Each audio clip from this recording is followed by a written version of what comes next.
പാലക്കാട് മുണ്ടൂരിലെ കാട്ടാന ആക്രമണത്തിൽ യുവാവ് കൊല്ലപ്പെട്ടതിൽ വ്യത്യസ്ത റിപ്പോർട്ടുകളുമായി പാലക്കാട് ഡിഎഫ്ഒയും കളക്ടറും. വനം വകുപ്പിന് വീഴ്ച പറ്റിയെന്ന് കളക്ടറും വീഴ്ചയില്ലെന്ന് ഡിഎഫ്ഒയുടെയും റിപ്പോർട്ടുകൾ. വ്യത്യസ്ത റിപ്പോർട്ടിന്റെയും പശ്ചാത്തലത്തിൽ ഡിഎഫ്ഒയോട് വിശദീകരണം തേടും. വിവരങ്ങളുമായി പാലക്കാട് നിന്ന് പ്രസാദ് ഉടുമ്പശ്ശേരിയാണ് ചേരുന്നത്. പാലക്കാട് നിന്ന് പ്രസാദ് ഉടുമ്പശ്ശേരി ചേരുന്നുണ്ട്.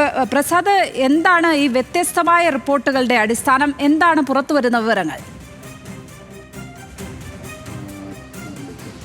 ലക്ഷ്മി, ഇതിൽ ഏറ്റവും പ്രധാനപ്പെട്ടത് വനം വകുപ്പിൻ്റെ ഭാഗത്ത് നിന്ന് വീഴ്ച പറ്റി എന്നുള്ളതായിരുന്നു പ്രധാനപ്പെട്ട ഒരു ആരോപണം. ഈ കാട്ടാന ഇറങ്ങിയിട്ടും അവിടെ ഒരു മുന്നറിയിപ്പ് നൽകുന്നതിന് വനം വകുപ്പ് തയ്യാറായിരുന്നില്ല.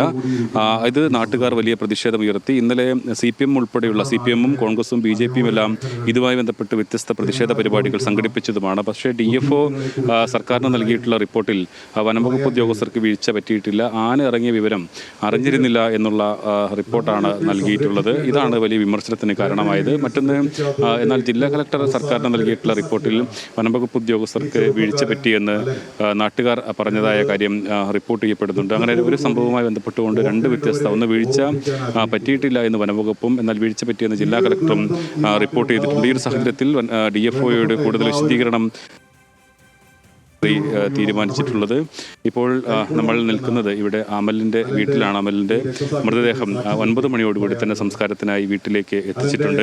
അന്ന് 2 പേർക്കായിരുന്നു, അമലും അമ്മ വിജിയും അവിടെ നടന്നു വരുമ്പോഴാണ്, മുണ്ടൂരിൽ നിന്നും ഇവരുടെ വീട്ടിലേക്ക് നടന്നു വരുന്ന വഴിയിലാണ് കാട്ടാനാക്രമണത്തിന് ഇരയാകുകയും അമൽ മരിക്കുകയും ചെയ്തിട്ടുള്ളത്. അമ്മയ്ക്ക് ഗുരുതരമായി പരിക്കേറ്റിട്ടുണ്ട്.